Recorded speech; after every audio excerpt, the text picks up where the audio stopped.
प्रिय मित्रों, हमारे चैनल राजस्थानी भजन को सब्सक्राइब करें तथा साथ ही बेल आइकन दबाएं ताकि हर नए वीडियो की सूचना आपको सबसे पहले मिले। धन्यवाद।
से जन न्यारा पर ब्रह्म विचारा।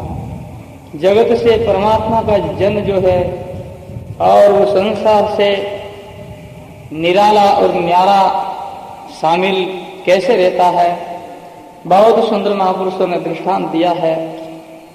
जल कमल जैसे कमल का जो पत्ता उनकी जल से ही उत्पत्ति ही है, सदा जल के अंदर रहता है, फिर जल से वो निर्लेप, उनके ऊपर जल का कोई असर नहीं। जल कमल जैसे निधि सीपे हु तैसे, सीपी खारा पानी के अंदर रहती है और फिर जब कहते हैं स्वातिक जो नक्तर आता तब जाकर को जल के ऊपर आकर के अपना मुख खोल के बैठ जाती है और उस जो कहते हैं समय जब बरसात होती है और वो अपना मुख खार बंद के अंदर ऊपर की बरसात की बूंद को वो पकड़ लेती है और वो खारा पानी में रहती हुई यानी कहते हैं वो मोती पैदा कर लेती है उनके अंदर, यानी कि वो खारा पानी का रेशा नहीं जाने देती। अगर खारा पानी मिश्रित हो जाए तो वो मोती बनता नहीं।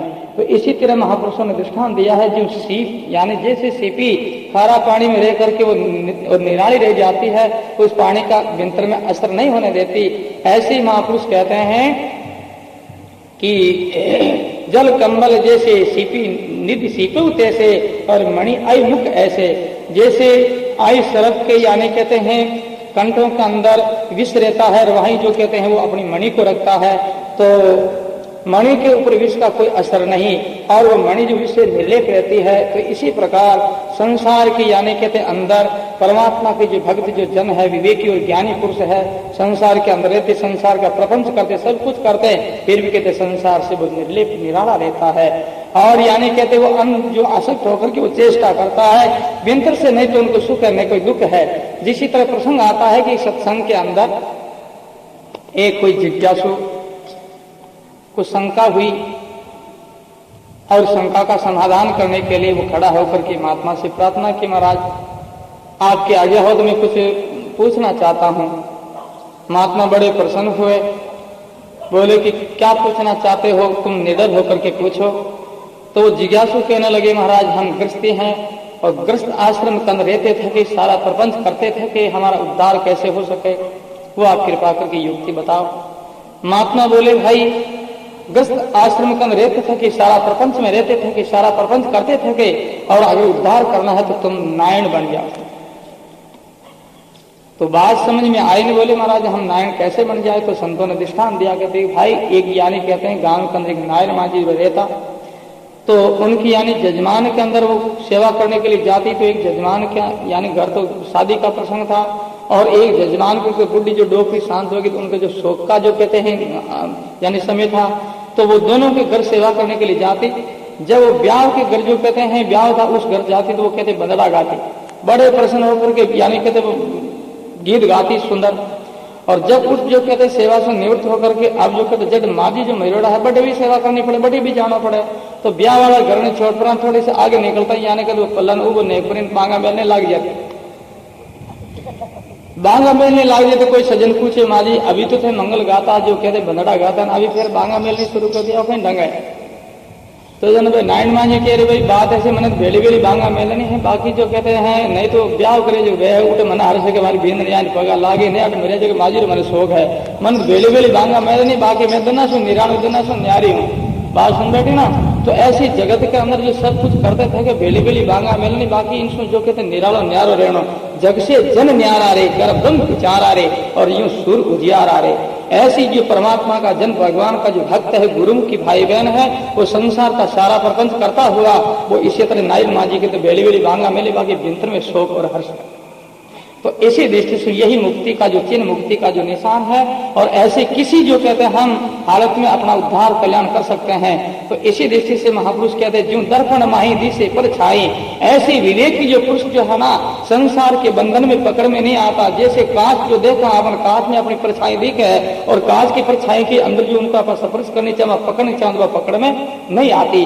दिशे पर छाई और कछु परसत नहीं, उनको प्रसन्न चाहा स्पर्श करना चाहा तो वो हो नहीं सकता। ऐसी विवेकी जो पुरुष है वो सारा प्रपंच करता हुआ दिखता है और हर्षित होता दिखता, रोता भी दिखता, परंतु विंतर में कहते हैं उनको कोई शोक और कलेश नहीं है, वो केवल पाठ रूप में करता है। जिस तरह देखो खिलाड़ी कोई खेल करता है, वो जो स्टेज के ऊपर आकर के अपना पाठ करता, कोई राजा का पाठ कोई रानी का पाठ, तो जहाँ कहते रोने का जो प्रसंग तो रोता है, हंसने का प्रसंग हंसता है, यहाँ कहीं जो कहते लड़ाई करने का प्रसंग, वो लड़ाई युद्ध भी करता है, पर व्यंतर में जो रोता उन समय नहीं तो शोक है, नहीं हंसे समय उन समय हर्ष है, और वो कहते केवल पाठ में सबको दिखाता है।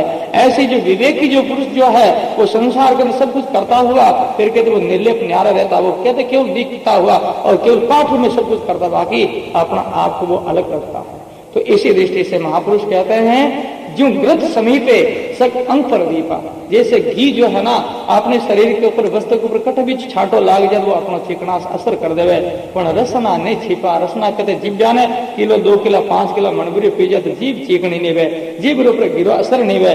ऐसी विवेकी जो पुरुष है वो जीव्या के नहीं जो जीव्या निर्लेप रहे, ऐसे ही विवेकी पुरुष ज्ञानी जो पुरुष है वो संसार के पर्पज से वो निर्लेप रहता है। तो सुंदर साहब कहते हैं कि जो है आकाश आ रहे, जो आकाश जो है ना इनमें आंधी चाले तो मेलो वे नहीं, और इनमें बरसात बरसे तो गीलो वे नहीं, इनमें शस्त्र चाले तो वो कटे नहीं। और इसी तरह कहते हैं वो एकदम जो कहते हैं सबसु असंग है और सबसु निर्लप, जो है आकाश आ रहे और कछु लिपे नहीं तास आ रहे, यूं सुंदर दास आ रहे। ऐसे विवेकी जो पुरुष है वो आसमान की भांति जो कहते हैं सबसु असंग रहता है, सबसु न्यारो रहे, और जग से जन न्यारा कर ब्रह्म विचारा जीव सुर जियारा। तो देखो भाइयों, इस वास्ते अपने को जीवन में सत्संग करनी है। सत्संग जो है ना वो अपने संसार में रहना सीखावे, संसार में यानी कहते हैं किसी प्रकार जीना चाहिए, ज्ञान रहना चाहिए, और संसार से ज्ञान जो कहते हैं मुलाकात करनी चाहिए, तो वह युक्ति सत्संग सिखाती है। बाकी जो कहते हैं अज्ञानी जो लोग जो चेष्टा करता है, जो कोई कार्य करता है वो आसक्त होकर के करता है, और विवेकी को जो पुरुष जो कोई कार्य करता है वो अनासक्त होकर के। तो अनासक्ति जो कहते कोई कार्य करते वो बंधन रूप नहीं होता है, और आसक्ति को लेकर के कोई कार्य करता है वो नहीं करता, केवल उनकी आसक्ति ममता को लेकर के वो बन जाता है। इसी तरह देखो मुनिम जो सेठ का कार्य करता है, सब कुछ प्रबंध करता, कितने बड़ी लगन से करता है, परंतु उनकी वो चेष्टा वो सब अनासक्त चेष्टा है। और सेठ जी दूर बैठा हो केवल वो निगरे रखता है कि ये हमारा कार्य है, परंतु शरीर से कुछ नहीं करता, फिर भी उनके भीतर में कर्तापना का भाव है, दुकान मेरी है, लेन देन मेरी है। तो दुकान सेठ जी थारी जन घाटो नफो थानो ही है, और घाटो नफो थानो जन नफो आए जन हर्ष करना पड़े, घाटाओ प्रसंग आए रोनो पड़े, आंखें पूंजनी पड़े। और वो मुनीम जो है ना सारो काम करे है, तो जो कहते हैं काटारा संचार आवती हर शोक नहीं, और नफर प्रसंग आवती कोई हर्ष नहीं है। तो इसी प्रकार विवेकी जो संसार में रहे वो कैसे कि मुनिम की भांति, और अज्ञानी लोग रहे सेठ की भांति। और सेठ जो है ना वो करे की नहीं भी फिर भी कहते हैं उनकी आसक्ति है, दुकान नारी उनकी ममता है ना, उस ममता को लेकर के सेठ बंधा रहता है। और मुनिम जो है वो अनासक्त कहता है ये दुकान मेरी नहीं है, तो दुकान सेठ की है, मैं तो एक मुनिम हूँ, ये मेरा कर्तव्य कार्य संभालना है। तो ऐसे करके वो कहते कार्य करता, उनमें वो कहते निर्बंधन रहता है। ऐसे विवेकी जो पुरुष है सारा संसार का कारोबार वो परमात्मा सेठ का समझता है, अपना आप को मुनिम समझता। सदगुरु जी महाराज की तो ये युक्ति अपन लोगों को सत्संग के द्वारा मिलती है, और जिनको ये युक्ति समझ में आ जाए फिर संसार कोई बंधन नहीं, घर बार कोई बंधन नहीं। यानी कहते राजा जनक राज्य करता फिर भी कहते वो विदय कहलाए, और सुखदेव महाराज जैसे यानी त्यागी महापुरुष के वो गुरु बने। तो उन्होंने कहते गुरु लोगों की शरण में जाकर के संसार में रहने की युक्ति सीख ली, इस वास्ते कहते संसार उनके लिए कोई बंधन रूप नहीं रहा। तो इसी दृष्टि से अपन लोगों ने भी यानी गुरु लोगों की शरण में जाकर के और वो युक्ति प्राप्त करनी चाहिए, और युक्ति प्राप्त हो गई फिर संसार में रहने का